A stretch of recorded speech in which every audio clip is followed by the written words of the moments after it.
இந்த நேரத்தில் இந்த காதலர் தினம் அப்படின்னு சொல்லிக்கிட்டு இருந்த நேரத்தில் எல்லாருக்கும் வந்து காதலர் தின வாழ்த்துக்களை நான் இந்த நேரத்தில் சொல்லிக்கிறேன். இந்த காதல் தொடர்பாக என்கிட்ட கேட்குறத விட வந்து என்னுடைய காதல் மனைவிட்டே அவங்க சொன்னா எனக்கு சிறப்பாக இருக்கும். நான் இல்லை அவங்க சொல்லுவாங்க, அவங்க தான்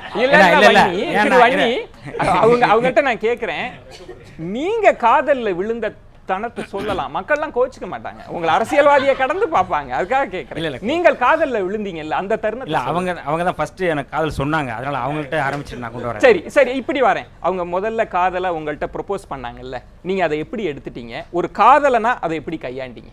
இல்லை, பொதுவாக என்னென்னா நான் வந்து தென் மாவட்டத்திலேருந்து ரொம்ப ஒரு மோசமான ஒரு சூழலில் என் மீது வழக்கு பதிவு செய்யப்பட்டு சிறையில் வந்து 3 ஆண்டுகள் நான் வந்து அந்த வழக்கின் பின்னணியிலேருந்து நான் இங்கே வந்து சென்னைக்கு வந்தேன். அப்போ ஒரு கண்டிஷன் பெயில் நேரத்தில் தான் எனக்கு வந்து நான் சென்னையில் வந்து நான் வந்து இங்கே இருக்கிறேன். சுதேசி மித்திரன் பத்திரிகையில் நான் அப்போ வந்து சப் எடிட்டராக ஒர்க் பண்ணியிருக்கேன். அந்த நேரத்தில் வந்து என்னுடைய நண்பர் புனித பாண்டியன் நடத்தின அந்த தலித் முரசு பத்திரிகையில் தான் நான் வந்து கட்டுரைகள் தொடர்ச்சியாக நான் எழுதிக்கிட்டேன், படிச்சிருக்கேன். அப்போ வந்து அங்கே வந்து இவங்க வந்து தலித் முரசு பத்திரிகை ஆஃபீஸில் இவங்க வந்து லேஅவுட் ஆர்டிஸ்டாக அவங்க வந்து அங்கே பணி செஞ்சுட்டு இருந்தாங்க. அப்போ நான் வந்து தொடர்ச்சியாக நான் வந்து போகிறது உண்டு, எப்போவுமே நான் போய் பார்ப்பேன். அதிகமாக பேசுகிறதில்ல, அங்கே வந்து என் வேலையை முடிச்சுட்டு நான் வந்து போவேன். அடிக்கடி வாய்தாக்கு போகிறது, கோர்ட் வேலைகள், இந்த வேலைகளில் இருந்தது எனக்கு ஒன்றும் பண்ணல. எனக்கு வந்து அங்கே ஒரு நாள் கோர்ட்டுக்கு போகணும் அப்படின்னு சொல்லி கிளம்பி போகும்போது எனக்கு வந்து அங்கே எனக்கு ஆயுள் தண்டனை அப்படின்னு சொல்லி கோர்ட்டில் எனக்கு வந்து சொல்கிறாங்க. மதுரை ஸ்ரீவில்லிபுத்தூர் கோர்ட்டில். அப்போ இவங்களுக்கு தொலைபேசி பண்ணி நான் சொல்கிறேன், நான் எங்கள் அப்போ வந்து லேண்ட்லைன் தானே, அப்போ இந்த மாதிரி இருக்குது, எனக்கு ஆகிடும், அதனால் நான் வந்து வரலை, நான் இங்கே இருக்கிறேன் அப்படின்னு சொல்லி நான் வந்து சொல்கிறேன். இல்லை, நீங்கள் ஒரு முறை வந்து போங்க, ஏன்னா இது வந்து இந்த கோர்ட்டு தீர்ப்புக்கு முன்னாடி சொல்லுவாங்க தண்டனை அப்படிங்கிறத சொல்லிடுவாங்க. நான் அதுக்கு ஒரு வாரம் கேப் இருக்கும், அந்த கேப்பில் தான் நான் உங்களுக்கு சொல்கிறேன். நான் இல்லை நீங்கள் வந்து போங்கன்னு சொல்ல வந்து நான் உங்களை சந்திக்கிறதுக்கு முயற்சி பண்ணுறேன். அன்றைக்கி முடியலை, அது செல்ஃபோனும் இல்லை, ஒன்றும் இல்லை. ஒரு இடத்துல வெயிட் பண்ண சொன்னோம், நான் வந்த நேரம் ரொம்ப நேரம் வெயிட் பண்ண முடியல, இவங்களும் வந்து வெயிட் பண்ண முடியல, நான் வந்துட்டேன். அப்புறம் சிறைக்கு போயிடுறேன். சிறையில் வந்து தான் வந்து என்னை பார்த்து சொல்கிறாங்க, சிறைக்குள்ளே வந்து தான் என்னை வந்து மனு போட்டு வந்து பார்த்து போட்டுட்டு பார்த்துட்டு என்ன சொன்னாங்க? சிறைக்கு பின்னாடி இல்லை, நான் வந்து உங்களை திருமணம் செய்ய விரும்புகிறேன் அப்படின்னு. அந்த இடத்துல வண்ணி ஒரு சிறை கம்பிகளுக்கு பின்னால் ஒருத்தர் இருக்கிறப்ப ஒரு பெண் வந்து தன் காதலை சொல்கிறப்ப உங்கள் மனநிலை எப்படி இருந்தது? இல்லை, அங்கே எனக்கு வந்து ஒரு பெரிய மகிழ்ச்சி தான் இருந்தது. ஏன்னா அங்கே ஒரு மோசமான ஒரு சூழல் இருக்கிற நேரத்தில் அது சொல்லுவாங்களே 1000 பட்டாம்பூச்சிகள் பறக்கும் அப்படிங்கிறது போல். அப்போ எனக்கு வந்து ஒரு பெரிய இருந்தது. ஏன்னா நான் வந்து எங்கள் தலைவர் போல் நான் வந்து திருமணம் பண்ணக்கூடாது, பொது வாழ்க்கையில் வந்து நான் வந்து சமூகத்துக்காக நான் வந்து அர்ப்பணிக்கணும் அப்படிங்கிற மனநிலையில் தான் நான் இருந்தேன்.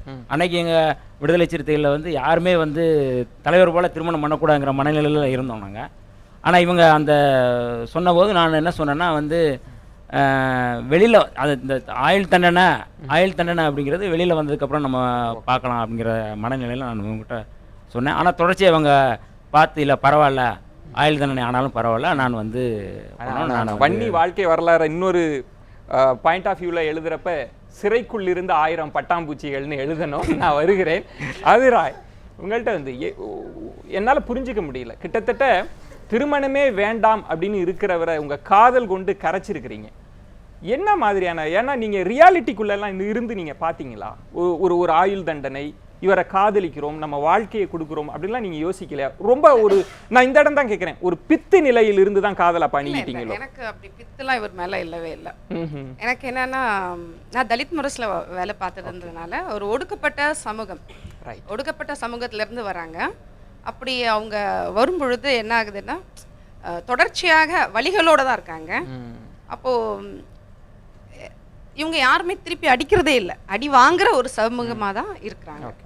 அப்போ திருப்பி அடித்து அதனால் ஒரு குடும்பமே வந்து சின்னாபின்னமாக ஆக்கப்படுது. இவங்களுடைய குடும்பமே 3 பேருக்கு ஆயுள் தண்டனை இவங்களுடைய குடும்பத்தில். ஓகே. அப்போ எனக்கு வந்து இவரை நான் ஃபஸ்ட்டு பார்க்கல, இவரை பற்றி புனித பாண்டியன் தான் எனக்கு சொல்கிறாங்க. இந்த மாதிரி வருவாங்க, கட்டுரை கொடுப்பாங்க, வாங்கி வைங்க அப்படின்னு சொல்லிட்டு போனாங்க. அப்போ எனக்கு அப்பயே இவர் மேலே வந்து ஒரு நல்ல மரியாதை இருந்தது. அப்போ இவருடைய அவரை நான் பார்க்கும் பொழுதெல்லாம் எனக்கு வந்து திருமணம் பண்ணணும், இவரை தான் திருமணம் பண்ணால் இந்த மாதிரியான ஒரு நபரை தான் பண்ணணும்னு சொல்லிட்டு எங்கள் அம்மா கிட்ட தான் நான் போய் முதல்ல நான் போய் சொல்கிறேன். இவர்கிட்ட சொல்கிறதுக்கு முன்னாடி என்னுடைய அம்மா கிட்ட தான் நான் சொல்கிறேன். அம்மா என்ன சொன்னாங்க? சரி கூட்டிகிட்டு வா வீட்டில் பார்க்கலான்னு சொன்னாங்க. ஃபஸ்ட்டு இவருடைய கேஸ் பற்றி டீட்டெயில்ஸ் சொல்கிறேன். இவருக்கு கேஸ் ஆயுள் தண்டனை ஆகும்லாம் நான் வீட்டில் சொல்லலை, ஏன்னா எந்த அம்மாவும் அதுக்கு ஒத்துக்க மாட்டாங்க. நான் இது மட்டும் சொன்னேன், இந்த மாதிரியான அவங்களுடைய கேஸ் ஹிஸ்ட்ரி எல்லாத்தையும் சொல்லிவிட்டு இந்த மாதிரி இருக்காங்கன்னு. அப்போ இவங்க ஒரு சேனல்ஸில் ஒர்க் பண்ணிட்டு இருந்தாங்க. அப்போ வீட்டுக்கு வந்தாங்க, வந்து டீ காஃபிலாம் சாப்பிட்டோன்னே, என்ன இந்த பையன் இவ்வளோ சின்ன பையனாக இருக்கான், இவ்வளோ ஃபேமிலியில் இவ்வளோ பிரச்சனைகள் இருக்குது, எப்படி ஃபேஸ் பண்ணுவாங்க அப்படின்னு. அதுக்கப்புறம் தான் தொடர்ச்சியாக இவருடைய வழக்கை பற்றிலாம் சொல்லிட்டு இருக்கும் பொழுது தான் எனக்கு இந்த மாதிரி எனக்கு வீட்டில் அலைன்ஸ் பார்த்துட்டு இருந்தாங்க. அப்போ எனக்கு இந்த மாதிரி இவரை தான் திருமணம் பண்ணணும்னு தோணுதுமா, எனக்கு ப்ளீஸ் எனக்கு ஹெல்ப் பண்ணுங்க அப்படின்னு அம்மா கிட்ட தான் சொன்னேன். சரி வா போய் பார்த்துட்டு வருவோம் அப்படின்னு சொல்லிட்டு கிளம்புனாங்க. இன்றும் உங்களுடைய காதலை உயிர்ப்போடு வைத்திருப்பது திரு வன்னி அவர்கள் உங்களுக்குமான இடையில அதை உயிர்ப்போடு காதலை வச்சிருக்குன்னா எதை சொல்லுவீங்க?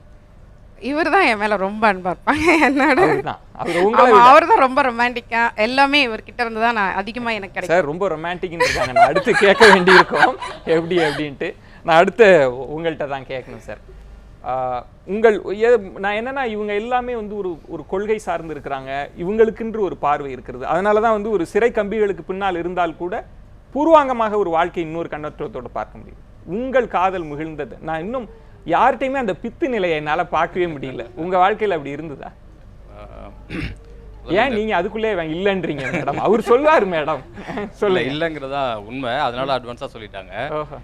இந்த காதலர் தினத்துல காதலர்கள் எல்லாத்துக்கும் வாழ்த்துக்கள் தெரிவிக்கிறதுக்கு முன்னாடி, இன்று காதலர்களாக உட்கார்ந்திருப்பதற்கு காரணமாக இருந்த எங்க பெற்றோருக்கு முதல்ல நிறைய சொல்லிட்டு இதை ஸ்டார்ட் பண்ணலாம் அப்படின்னு நினைக்கிறேன். எங்களோட காதல் அப்படின்னு ஆரம்பிச்சா படத்துல காட்டுற மாதிரி ஒரு மோதலில் ஏற்பட்டது தான் எங்களோட காதல். ஒரே ஒரு ஆஃபீஸு, அந்த ஆஃபீஸில் அவங்க அட்மின் டிபார்ட்மெண்ட்டில் ஒர்க் பண்ணியிருக்காங்க, அதே கம்பெனியில் நான் ஒரு மார்க்கெட்டிங் டிபார்ட்மெண்ட்டில் ஒர்க் பண்ணிகிட்ருக்கேன். அந்த இடத்துல ஒரு சின்ன ப்ரெஸ்டீஜ் இஷ்யூ. ஸோ அதனால ஏற்பட்ட ஒரு சின்ன மோதல்.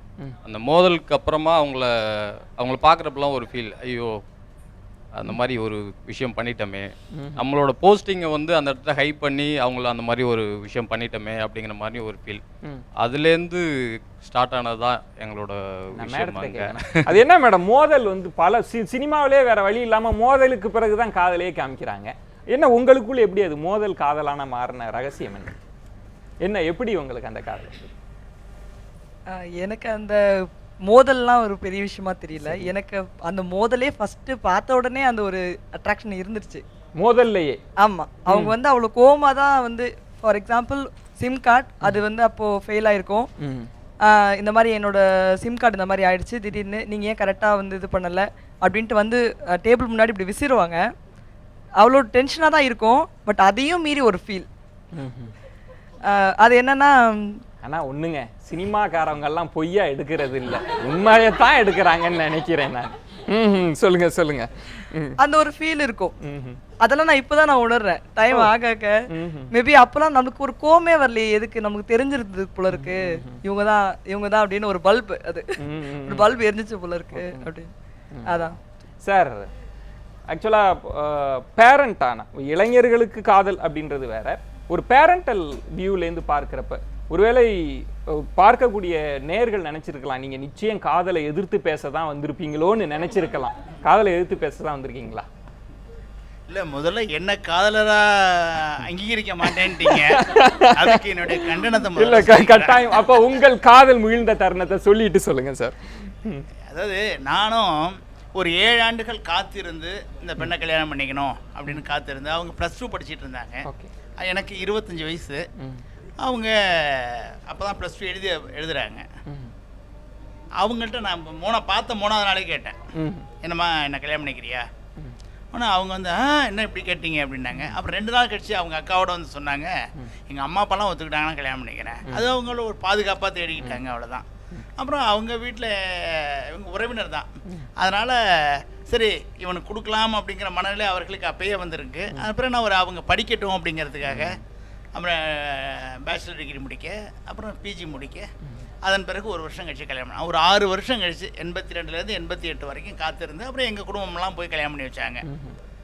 எங்கள் 2 பேருக்குள்ளே இருக்கக்கூடிய பெரிய விஷயமே என்னென்னா, என்னுடைய பலகீனம் என்ன அப்படிங்கிறது என் மனைவிக்கு தெரியும், என் மனைவியினுடைய பலகீனம் என்னங்கிறது எனக்கு தெரியும். நாங்கள் அதை ரெண்டுத்தையும் அட்ஜஸ்ட் பண்ணிக்கிறோம். என்னுடைய பலம்லாம் நான் அவங்களுக்கு வந்து தெரியணுங்கிற அவசியம் இல்லை. அதனால் அவங்க எங்கே என்னட்ட சகிச்சுக்கணுமோ அதை அவங்க சகிச்சுக்கிறதுக்கு ஆரம்பத்திலேருந்தே சரியாக வந்துட்டாங்க.